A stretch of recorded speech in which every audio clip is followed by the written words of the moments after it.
Hey guys, it's Dan from Soileater and welcome back to our One Take Wednesday series.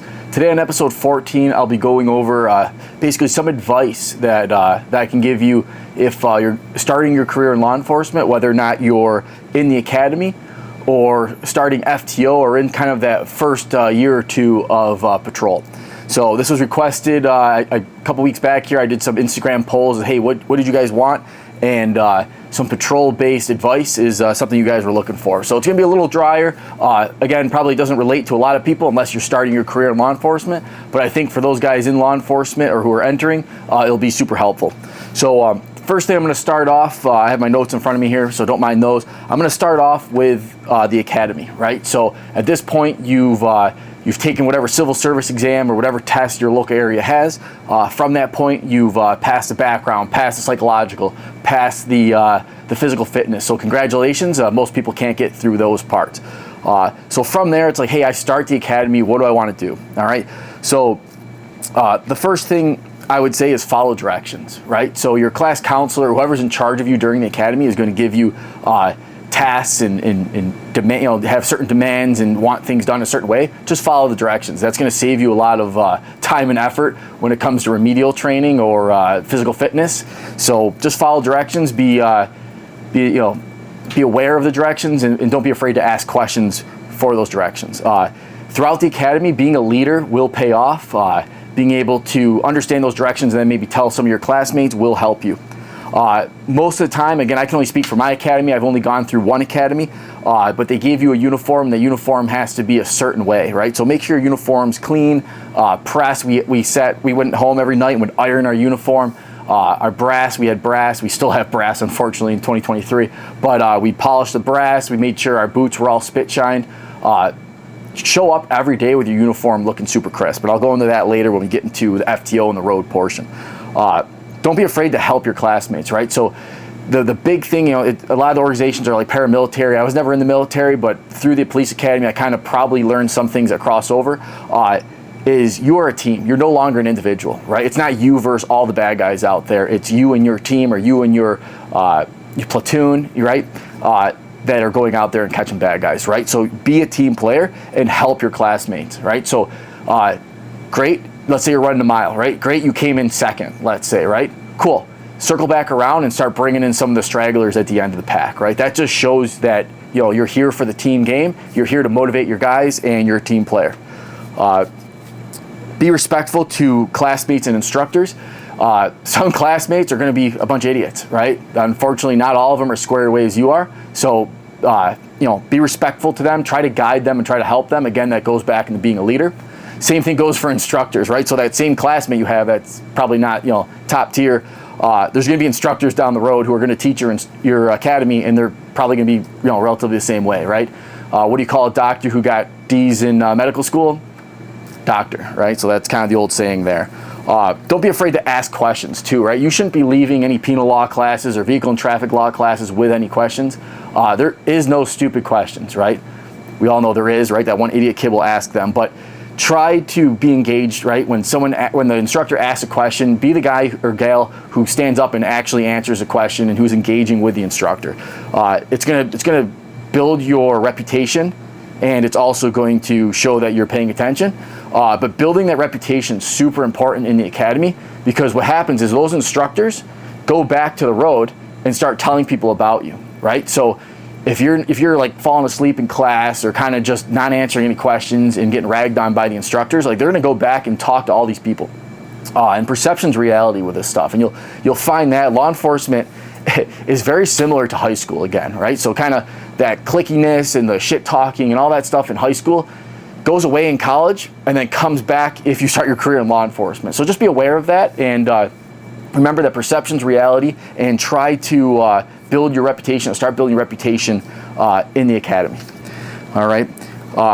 One big thing is don't go out partying every weekend, right? So some academies, some like class counselors and whatnot will strictly tell you, hey, you're not to go out to any bars. If we catch you out at any bars, you guys are going to be paying for it. And sure enough, every person or every class has someone that goes out to the bars, gets caught by instructors or other people on the road, and the next thing you know, Monday you're showing up and you're getting destroyed with PT. So I would not recommend going out partying. some people were having house parties and stuff like that. I'll just say this, be smart, especially with anything with alcohol related, right? Make sure you're making good decisions. Definitely don't go out and drink and drive. There's zero excuse for it anymore. There was never an excuse for it. Don't freaking do it, right? Especially with Ubers and ride shares and stuff like that. Like, definitely do not do that. Don't get pulled over and don't get in trouble, right? So don't speed, right? Don't do anything that's going to cause any attention on you, right? Because again, you're building that reputation, and you don't want to be that person that got pulled over because you're running late one morning to the academy. Keep your law enforcement job, right, that you just got private, and keep your academy progress private. And what I mean by that is I would actually start kind of molding your social media presence to more of a refined page, right? So don't be posting all your personal information on there. I would probably make your account private, or if it's not private, just make it, a little lower key, I guess I could say. Like there's a bunch of different things out there as far as people digging in your information and stuff, and you're not going to make everyone happy, right? We're not firefighters where people are all cheering that we're putting out fires, right? People won't like us. So I would say keep that stuff very modest. Don't be posting all your personal information on there, because people will use it to track you down and try to get you in trouble and whatnot. Get a good night's sleep, right? So hopefully, I started my career, I was 20 years old. No, I'm sorry, I was 21 years old when I got in the academy, turned 22 in the academy. So I didn't have any other family. I was single at the time. I had a roommate, and that was kind of it, right? So I didn't have any of those other responsibilities. So I was in a good position where I could get a good night's sleep, right? I would highly recommend that for some people who are starting their careers a little later and have kids and have other responsibilities, running businesses and that type of thing. Do the best you can to get a good night's sleep. Some of the instructors are dry, and some of the topics are dry, right? Like penal law and criminal procedural law, it's like, okay, I want to start my gun sometimes with that, right? So make sure you're getting a good night's sleep so you're not the person dozing off. Some academies have like a no caffeine rule, so you're not allowed to have any caffeine in class, and you're sitting there head bobbing. So get a good night's sleep. And then the big one here is eat healthy, right? So I want to say this general. Unfortunately, a lot of times, people who are in the academy, that's unfortunately the fittest they're ever going to be, right? So you get some people who maybe are a little heavier. They get in the academy, they get nice and fit because they're being forced to do PT. They still have those shitty eating habits, and then they graduate the academy, and they put, the first year they put 5 pounds on, the second year they put 10 pounds on, the third year 15. So like, don't be that person, number one. But number two is make sure you're eating healthy so that all that rigorous PT, or depending on how intense your academy is, make sure that you're eating healthy to have that fuel your body to get good gains and to improve that PT, right? Like, can you eat like shit and do really good PT? Yeah, you can, but you're probably a superstar, and that's going to catch up to you later on in your career, right? So the life expectancy of law enforcement is 55. Let's increase that number with the next generation of law enforcement by eating healthy and learning from some of the mistakes from previous generations. And then I'll say this, the last one for the academy portion of it is don't hook up with classmates or instructors, right? This goes all throughout your law enforcement career, and it seems kind of self-explanatory, but I would say this, a lot of careers have ended with two things. One is booze, and two would be a female or a male, right? So any sort of partners like that. And it gets even worse when there are people in the academy or people who are instructing the academy. And shame on the instructors for doing that. That's a whole another side video I could make on that. But be professional, keep it in your pants when you're in the academy, right? If you want to date people later on, go for it. But make sure you're off probation and you kind of have a footing in the department first, all right? Don't be just hooking up with classmates or instructors.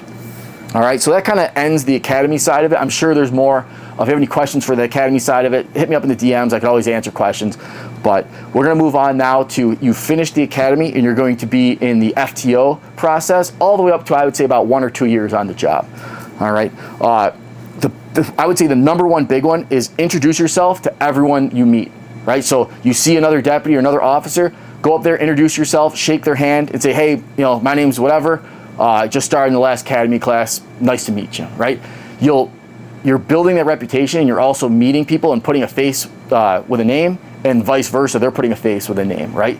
Don't be the person who walks in there with your FTO and kind of cowers behind your FTO and doesn't introduce yourself to people in the room, right? So first day of roll call, when the sergeant's all done, the corporal's all done, given their commands, stand up, hey everybody, I just want to introduce myself. My name's Dan and blah, blah, blah. All right, just introduce yourself, give your phone number to people, get their phone numbers, because you're going to want them on FTO there anyway to reach out and ask questions. It costs you nothing to be early, right? So be early to work and be ready to go, right?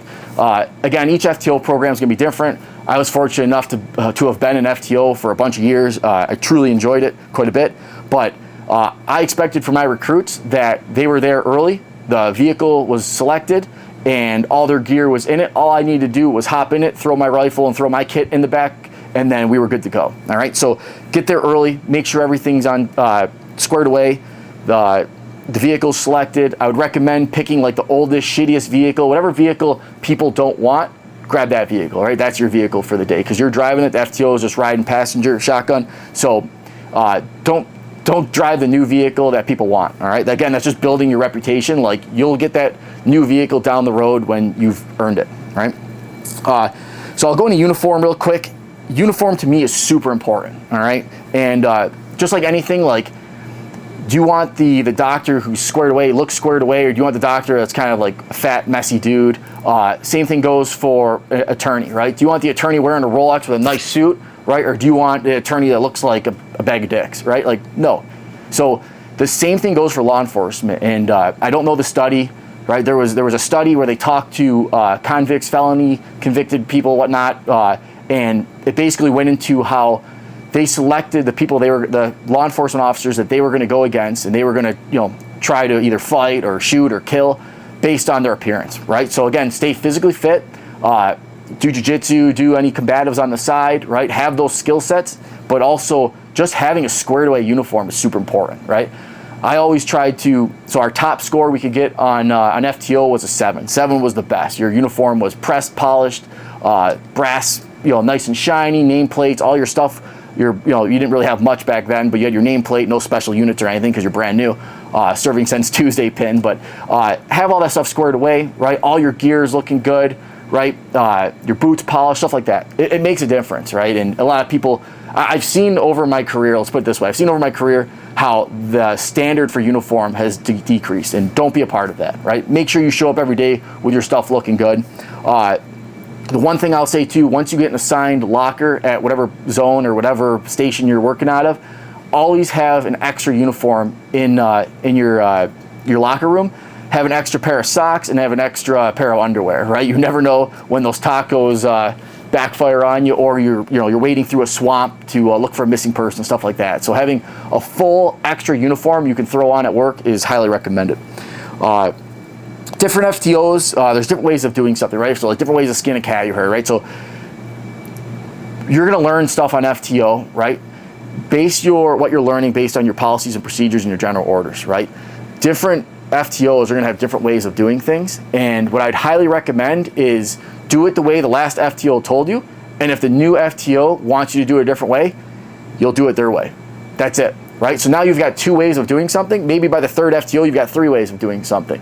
When you're on your own and you're off FTO, select which one you like or modify it however you like, and then that will be your way. All right? So there's not necessarily one way to do everything, unless obviously there's a general order stating this is how you do things, right? Your policy and procedure. If that's the case, do it based on policy and procedure. A big thing with reputation, this goes from the academy all the way down to FTO, is don't talk bad about anyone, right? There's nothing worse than talking bad about someone, especially when you're brand new, but don't talk bad about anyone. It's gonna get back to them, right? And it also makes you look like crap, right? So I still have a hard time with this. We all probably are gonna struggle with it at some point, but make sure that when you're talking about someone, you focus on the positive things, or you don't really say anything at all, right? If I don't have anything nice to say about someone, I just won't join that conversation, or I just won't talk about it, right? Try to be the bigger person, especially when you're brand new, right? There's people now who I'll openly talk smack about, and who probably talk smack about me, but that's because I've got 11 years on and I'm kind of set in my ways. So don't be like me, be better than me. Keep an open mind, that's a huge one, right? So this kind of goes back to the different ways of doing stuff. So keep an open mind. I'd rather learn 3 ways of doing something and then pick which one I like. It's no different than like, hey, you should do your reloads like this, or hey, you should do a sweep from guard like this, or a scissor sweep like this. Like, learn all of it. It's more tools in your toolbox, and then use whatever one you feel is the best one. All right. Same thing. Don't party. Don't go out partying. Don't go out drinking all the time. Like, I wouldn't start my career being the guy who's going out with all the senior guys drinking every night, right? Again, you're building that reputation, right? If you want to do that later on in your career, when I mean by later on, like at least till you're off probation, that would be the time to do it. But think of yourself as you're lower than the guys off FTO, right? So the guys who have time on, you're lower than them right now, okay? So you're not necessarily, but you are, right? In most departments, you are. You don't have union protection, that's like that type of thing. They can you whenever they'd like. So just make sure that you're being very professional, because again, you're building that reputation. Take as many jobs as you can. So what I mean by this is you're only a new guy for so long, right? So let's say you just got on FTO, you finished FTO, and now you're by yourself. There's no one in the passenger seat giving you advice anymore, right? You're only new once, so learn as much as you can in, let's say, that first year, all right? So we're gonna describe two deputies, or two officers, right? So one officer in his first year took every call he could and took all the reports from his partners, or the most, as much as he could, right? Let's say in that course of a year, he went to 1,000 jobs. All right, so he learned all these things because he had to go to 1,000 jobs. So he learned all these different things: how to write a rape report, how to write a domestic, an economic crime, a stolen credit card, a homicide, all those things, right? Whereas deputy number 2 or officer number 2, he only went to, let's say, 400 jobs. So one deputy went to 1,000, the other one went to 400. Which one do you think at the end of that year is going to know more, right? And why that's important is because you're only new once, right? I'd rather learn all those things the first year than have 2 years on now and still have only been to, let's say, 600 jobs now. So I have less knowledge, but I'm further on in my career. All right, so try to always take as many jobs as you can in that first year. People are going to help you out. You don't feel dumb asking questions because you're brand new, right? And now if I have a year on and I need to ask a question, well, people will be like, hey man, you have a year on. Like, how do you not know how to do this? Well, because I hid from jobs earlier on in my career. So hopefully that makes sense. Help your partners. That's a huge thing. Right, so I'll talk about that briefly. Helping your partners is super important, right? If there's a bunch of car larcenies, let's say, in the area that your partner's in, swing down to his area and help him take some of those reports. You shouldn't be coming in with no reports and your partner coming in with 3 or 4 reports, right? So if there was 4 reports for that day in that area, I would have 2 and my partner would have 2, all right? So try to spread the work out. It's gonna help you bond with people and, again, build that reputation for not being lazy as well as learning. Don't let a bad day or a bad call ruin your day. This kind of goes into like the law of attraction. If you don't know what the law of attraction is, go look that up. There's a bunch of great info on that. But essentially, if you have a shitty job, and what I mean by shitty job is, let's say you have a job you don't perform as well as you would have liked, right? And your FTO dings you on a couple things, right? You could do 2 things. You could be like, oh man, I suck, and maybe this isn't made out for me, right? And you keep kind of having that thoughts, right? The negative thoughts in your head. Or you can be like, okay, yeah, nope, what he said made sense. I'm going to learn from that. I'm going to move on and just not make that mistake again. That's what you're looking for. A lot of times on FTO, again, this is going to be a very stressful part of your life and your career. So just make sure that you kind of categorize like screw ups. Like, okay, I screwed up. The next call, I need to not screw up doing the same thing. You'll probably screw up doing something else, but understand that this is why you're here, and to kind of put it in perspective. Like a year from now, that job's not gonna matter. It's not going to matter to you at that point, right? As long as you don't keep screwing up. But what ends up happening is recruits will, and guys on FTO will screw up, and then their whole day just slowly goes downhill because they're letting one screw up compile with another screw up. So try not to do that. Stay up to date on admin. That's super important. What I mean by that is you do a report, make sure it's in on time. You get a follow-up for that report. Make sure that follow-up's done on time. Categorizing your body camera, uploading any sort of photos you have to do, uploading any like FTO forms you have to fill out. Like, you don't want to be the guy who falls behind on admin work ever, really, but especially when you're early on in your career, right? Again, you're building a reputation. You don't want to be the guy who's like, oh, the sergeant's like, oh, well, Dan, he's got 10 reports waiting that he hasn't fixed, or he's got 4 follow-ups that he hasn't worked on yet. So make sure your admin stuff is always done. Find a time during your day where you can get it done. If you work a very busy platoon, a very busy shift, make sure that you're doing it on your downtime, right? You're not going to be working the whole time. There's going to be some sort of downtime, and if you have to, stay late and get it done, so the next day you don't have to worry about it if you're really that far behind. All right. ask, tell, make. This is a big one I could dive into for long, but I would say this. Know your use of force policy and be confident in your use of force policy. Be confident in the DeBoer levels. If you want to look those up, there's attorneys and whatnot who go over those. Understand the case law and how the case law is essentially the exceptions to the laws, right? So it's like the cheat codes for the laws, all right? Knowing your DeBoer and knowing your use of force policies will allow you to be confident in when it's time to take action. And what I mean by that is, for example, a no person, right? You probably will hear that in the academy, a no person.